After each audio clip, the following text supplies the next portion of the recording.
नमस्कार साथियों, खबर हनुमानगढ़ के नौहर से। साथियों, पिछले दिनों करनी सेना के प्रमुख सुखदेव सिंह गोगामेड़ी की जयपुर में गोली मारकर हत्या कर दी गई थी साथियों।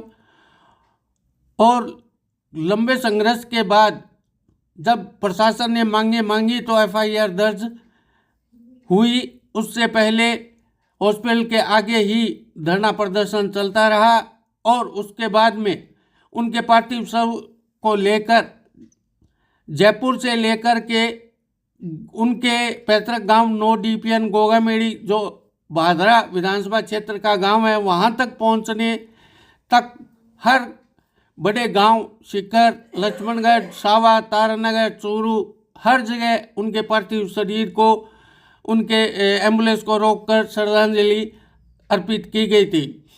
अब पुलिस प्रशासन ने भी उनकी ढाणी में कैंप लगाकर उनको सुरक्षा व्यवस्था मुहैया करवाई है और पुलिस भी पूरी मुस्तैदी के साथ सुरक्षा व्यवस्था में लगी है।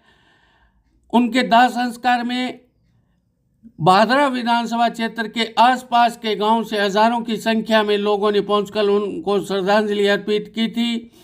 अब उनकी बेटी का क्या कहना है साथियों, सुनिए बेटी की ही जवानी।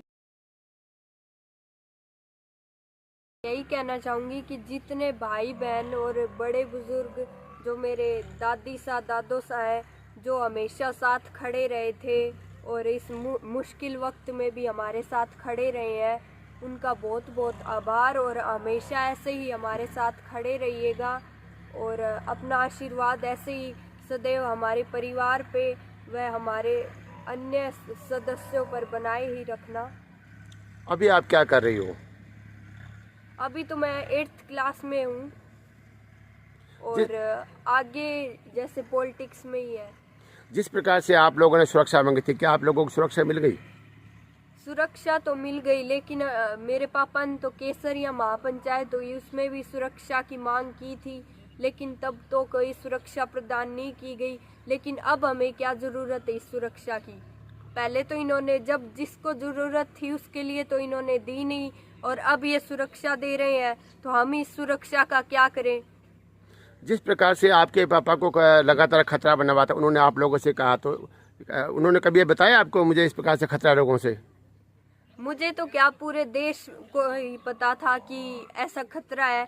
पाकिस्तान व अन्य देश, बहुत अन्य देशों से धमकियां आ रही थी और पंजाब पुलिस ने भी राजस्थान पुलिस को बहुत बार कहा था कि खतरा है, लेकिन कोई ने भी नहीं सुनी। और अब जैसे कि चारों तरफ पुलिस ही पुलिस है, तो अब जो इंसान चला गया जिसके लिए पहले हम पुलिस की मांग कर रहे थे सुरक्षा के लिए, अब हम पुलिस का क्या करें?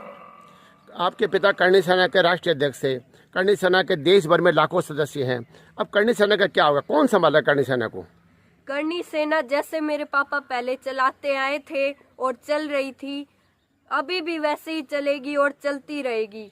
और जैसे कि करनी सैनिक है हमारे, जो भी मेरे भाई बहन हैं, बड़े बुजुर्ग हैं, वो हमेशा हमारे साथ खड़े रहे थे और हमेशा रहेंगे। तो हम सब मिलकर करनी सेना को चलाएंगे और जहाँ तक हो सकता है, अभी पूरा कहा नहीं जा सकता है, लेकिन जहाँ तक है मेरी मम्मा ही करनी सेना को आगे बढ़ाए।